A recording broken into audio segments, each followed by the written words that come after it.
नमस्कार, झारखंड समाचार में आप सबका स्वागत है। आइए जानते हैं झारखंड की तमाम छोटी बड़ी खबरों को। इससे पहले चैनल को सब्सक्राइब नहीं किया है तो प्लीज चैनल को सब्सक्राइब कर बेल आइकन को प्रेस कर दीजिए ताकि खबरों का अपडेट आपको मिलता रहे। हेमंत सोरेन सरकार के लिए नई मुश्किल, महागठबंधन में फूट, क्यों नाराज हो गई कांग्रेस। दरअसल आपको बता दें कि निजी नीति पर प्रदेश में जारी घमासान के बीच अब महागठबंधन सरकार में शामिल कांग्रेस पार्टी ने चौंकाने वाला बयान दिया है। झारखंड प्रदेश कांग्रेस कमेटी के अध्यक्ष राजेश ठाकुर ने हेमंत सरकार द्वारा लाई गई निजी नीति को दोषपूर्ण बताया है। राजेश ठाकुर ने कहा कि राज्य सरकार की निजी नीति दोषपूर्ण थी, यही कारण है कि कोर्ट ने उसे खारिज कर दिया। निजी नीति नहीं बनने से युवा तथा बेरोजगारों में आक्रोश है। कांग्रेस ने हेमंत सरकार को नई निजी नीति बनाने के लिए 1 महीने का समय दिया है। इसके बाद कांग्रेस आगे की रणनीति तय करेगी। निजी नीति को लेकर नकारात्मक रणनीति की जा रही है। बता दें कि भारत जोड़ो यात्रा में शामिल होने रांची के मानदर हिल जाने के क्रम में धनबाद सर्किट हाउस में पत्रकारों से बातचीत में उन्होंने कहा कि कांग्रेस चाहती है कि राज्य में फुल प्रूफ निजी नीति बने। निजी नीति नहीं बनने से नौकरी देने में परेशानी हो रही है। युवा वर्ग सरकार से नाराज हो रहा है। रोजगार देना सरकार के चुनावी एजेंडे में शामिल है। कोर्ट से निजी नीति खारिज हो जाने के कारण आने वाले समय में नौकरी नहीं मिल पाएगी। यह स्थिति ठीक नहीं है। समेत शिखर विवाद, झारखंड के सीएम हेमंत सोरेन ने केंद्र को लिखा पत्र, अधिसूचना के तहत निर्णय लेने का किया आग्रह। पता है कि झारखंड के गिरिडीह में समेत शिखर को पर्यटन स्थल घोषित किए जाने के बाद विवाद को लेकर सीएम हेमंत सोरेन केंद्रीय वन एवं पर्यावरण मंत्री भूपेंद्र यादव को पत्र लिखा है। पत्र में उन्होंने जैन अनुयायी द्वारा प्राप्त आवेदनों के अनुसार पाराशंत स्थित समेत शिखर की सूचिता बनाए रखने के लिए केंद्र सरकार के संबंधित अधिसूचना के संदर्भ में समुचित निर्णय लेने का आग्रह किया है। उल्लेखनीय है कि जैन समाज के लोग श्री समेत शिखर जी को पर्यटन स्थल घोषित करने के झारखंड सरकार के फैसले के खिलाफ आंदोलनरत है। इसी आंदोलन के तहत उपवास व्रत कर रहे जैन मुनि यज्ञ सागर महाराज को मंगलवार को जयपुर में निधन हो गया। बीजेपी ने शुरू की लोकसभा चुनाव 2024 की तैयारी, चिन्हित की कमजोर सीटें, लेकिन इन इलाकों पर राह मुश्किल। बता दें कि भाजपा ने आने वाले लोकसभा चुनाव में यूपीए फोल्डर के मजबूत सीटों पर सदमारी की रणनीति बनाई है। देश भर में भाजपा ने पहले चरण में 144 सीटों को कमजोर सीटों के रूप में चिन्हित किया था। बिहार में गठबंधन टूटने के बाद 20 सीटें बढ़ गई। पूरे देश में भाजपा ने ऐसे 160 सीटों को चिन्हित किया है, जिसमें झारखंड की चाईबासा और राजमहल की सीट है। झारखंड की दोनों सीटों पर भाजपा का विशेष फोकस होगा। इसके लिए राष्ट्रीय स्तर पर ही चुनावी रणनीति का खोखा तैयार किया गया है। राष्ट्रीय महामंत्री विनोद पावड़े के साथ भाजपा के आला नेता इस कोर टीम में शामिल हैं। पूरी चुनावी रणनीति की मॉनिटरिंग यह टीम करेगी। इसके साथ ही लोकसभा में कमजोर सीटों का क्लस्टर बनाया गया है। 3 से 4 लोकसभा सीटों को मिलाकर क्लस्टर बना है। इसकी जवाबदेही केंद्रीय मंत्रियों को दी गई है। केंद्रीय मंत्री इन लोकसभा क्षेत्र में प्रवास करेंगे। झारखंड के राजमहल, चाईबासा और बिहार के नवादा व वाल्मीकि नगर लोकसभा सीट एक क्लस्टर में शामिल है। कोरोना के रोकथाम को लेकर रेलवे अलर्ट, कर्मियों को बूस्टर डोज और मास्क लगाकर काम करने का निर्देश।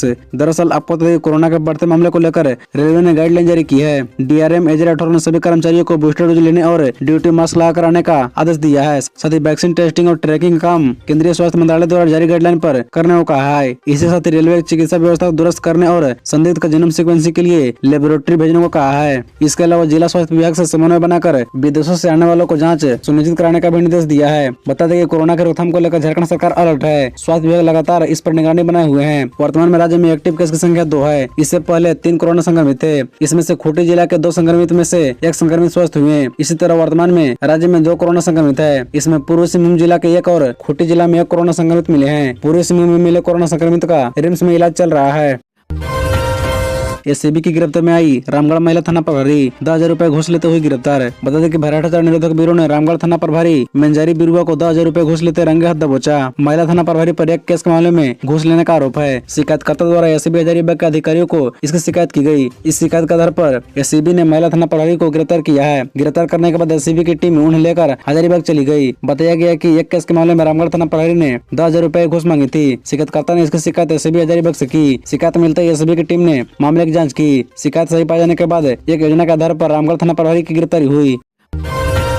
महाराणा महाप्रतिष्ठा महोत्सव पर 2 लाख श्रद्धालु जुटेंगे। समेत शिखर विवाद के बीच पाराशंत के मधुबन में 28 जनवरी से 3 फरवरी के बीच होगा महोत्सव। आपको बता दें कि गिरिडीह के समेत शिखर पाराशंत जी को धार्मिक पर्यटन बनाने के फैसले पर देश भर में बवाल मचा है। सरकार के फैसले के विरोध में जैन समाज समेत संत मुनि और आचार्य मुखर हैं। लेकिन इसी बीच आचार्य प्रथम सागर जी महाराज की मौन साधना पूरी हो रही है। 557 दिन के बाद वे 28 जनवरी को मौन व्रत तोड़ेंगे। 557 दिनों में आचार्य ने 496 दिन तक निर्जला उपवास किया है। मात्र 61 दिन उन्होंने आहार का ग्रहण किया है। प्रशांत सागर जी 21 जून 2021 से समेत शिखर जी के स्वर्ण भद्रकूट में मौन साधना में लीन है। उनकी साधना पूरी होने पर मधुबन में 28 जनवरी से 3 फरवरी तक महाराणा महाप्रतिष्ठा महोत्सव का आयोजन होगा। इस मौके पर देश विदेश से 2 लाख जैन श्रद्धालु जुटेंगे। महोत्सव के सचिव आकाश जैन ने बताया कि राष्ट्रपति द्रौपदी मुर्मू और उपराष्ट्रपति जगदीप धनखड़ ने भी आने की मौखिक स्वीकृति दे दी है।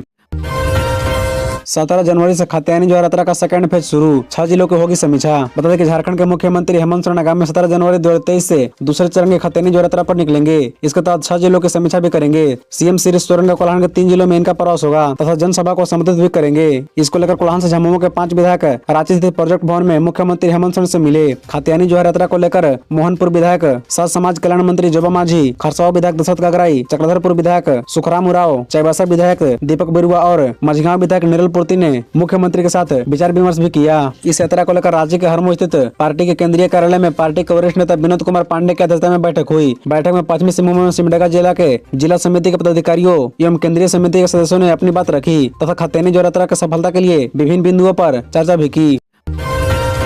हम पार्टी के राष्ट्रीय प्रवक्ता गिरफ्तार, सुषमा बड़ाई गोलीकांड मामले में बड़ी कार्रवाई, पुलिस ने दानिश रिजवान को किया गिरफ्तार। बता दें कि हम पार्टी के राष्ट्रीय प्रवक्ता दानिश रिजवान को झारखंड पुलिस ने गिरफ्तार कर लिया है। दानिश रिजवान रांची स्थित अरगोड़ा थाना क्षेत्र के शाहजहानंद चौक के समीप सुषमा बड़ाई को गोली मारे जाने के मामले में आरोपित हैं। वो आरा टाउन थाना के तरीम मुहल्ला के निवासी हैं। रांची से आई पुलिस की टीम ने गुरुवार को टाउन पुलिस के सहयोग से हम प्रवक्ता को गिरफ्तार किया गया। दानिश रिजवान की गिरफ्तारी को लेकर इलाके में काफी देर तक खलबली मची रही। मोटरसाइकिल पर 3 सवार अपराधियों ने स्कूटी पर जा रही सुषमा बड़ाई पर हमला किया और फरार हो गए थे। एक गोली सुषमा के शरीर से निकल गई, दूसरी गोली अभी भी शरीर के अंदर है। घटना रांची के अरगोड़ा थाना क्षेत्र के शाहजहानंद चौक के पास हुई थी।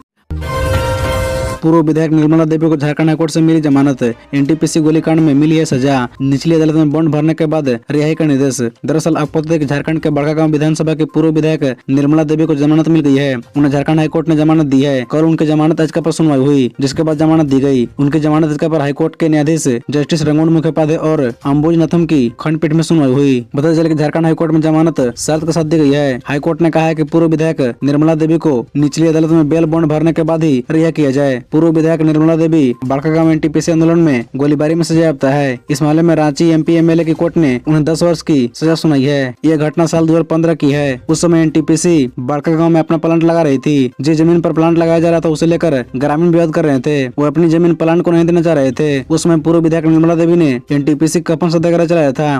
खबरों से जुड़े रहने के लिए चैनल को सब्सक्राइब, वीडियो को लाइक एवं एक दूसरे से शेयर जरूर करें। धन्यवाद।